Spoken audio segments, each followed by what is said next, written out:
Hi అండి, welcome to స్వయం పాకం. ఈరోజు రెసిపీ వచ్చేసి కర్బూజకాయతోని జ్యూస్ చేసుకుందామండి. ఈ కర్బూజకాయలోని వాటర్ కంటెంట్ అనేది ఎక్కువ ఉంటుందండి.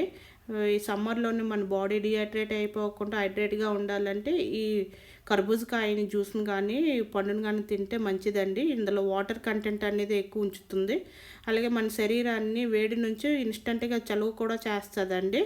ఈ వేసవికాలంలోని ఈ మస్క్ మిలన్లోని ఇంత చలువ చేసే గుణం ఎక్కువ ఉంటుంది. వేడి ఉష్ణోగ్రతని మన బాడీలో హీట్ని తగ్గిస్తుంది. దీని ప్రాసెస్ విధానం వచ్చి చూద్దాం.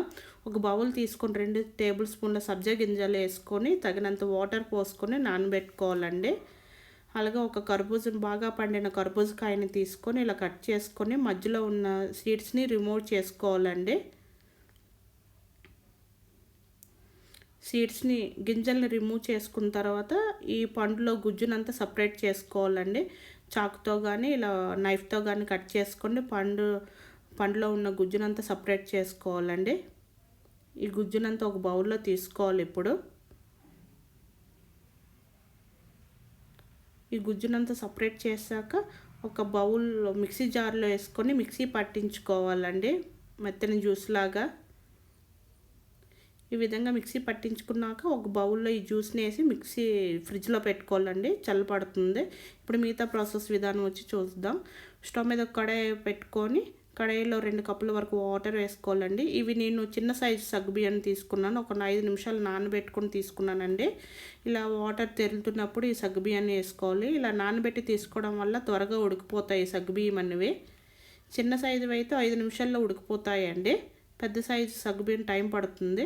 ఇలా సగ్గుబియ్యం వేసుకున్నాక కలుపుతూ ఉండాలండి. ఒక 5 నిమిషాలు ఇలా ట్రాన్స్పరెంట్ కలర్లోకి వచ్చినాక స్టవ్ ఆఫ్ చేసుకోవాలండి. ఇంకా ఉడికిపోయినట్టేనండి.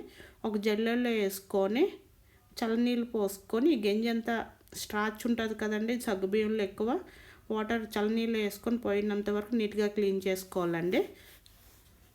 చల్లనీళ్ళు వేసుకుంటే నీట్గా అయిపోతాయి. చూడండి ఇక్కడ చూపిస్తున్న విధంగా ఇలా పక్కన పెట్టుకోవాలి. ఇప్పుడు ఒక బౌల్ తీసుకొని కస్టర్డ్ పౌడర్ని ఏ ఫ్లేవర్ అయినా తీసుకోవచ్చండి. వెనిలా ఫ్లేవర్ ఇక్కడ తీసుకుంటున్నాను నేను. కస్టర్డ్ పౌడర్ ఒక 2 టేబుల్ స్పూన్లు వేసుకొని ఒక పావు కప్పు పాలు వేసుకొని ఉండలు లేకుండా బాగా కలుపుకొని పక్కన ఉంచుకుంటున్నానండి. అలాగే ఇక్కడ ఒక స్టవ్ మీద ఒక గిన్నె పెట్టుకోవాలండి. 2 కప్పుల పాలు ఇలా మరిగించుకోవాలి. నాకు ఇక్కడ పాలు మరిగిపోయాయి. పాలు మరిగాక మనం కలుపుకున్న కస్టర్డ్ మిల్క్ని ఇందులో యాడ్ చేసుకోవాలండి.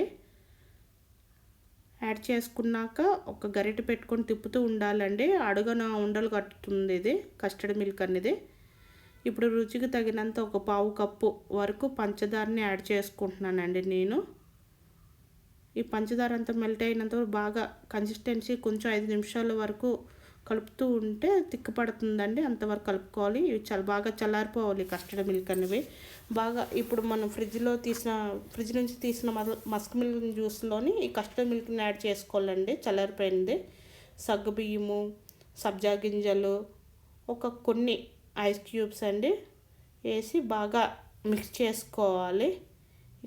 మా కర్బూజకాయ జ్యూసును ఈ కస్టర్డ్ మిల్క్ బాగా కలిసిపోయినట్టు బాగా మిక్స్ చేసుకోవాలండి. అన్నీ సబ్జా గింజలు సగ్గుబియ్యం బాగా కలిసిపెట్టేట్టు బాగా మిక్స్ అయిపోయింది కదండి.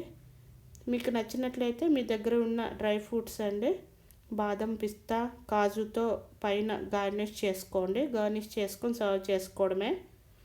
Simple and easy Musk melon juice అండి. ఎప్పుడు చేసుకునే విధంగా కాకుండా ఈ విధంగా ఒకసారి ట్రై చేయండి.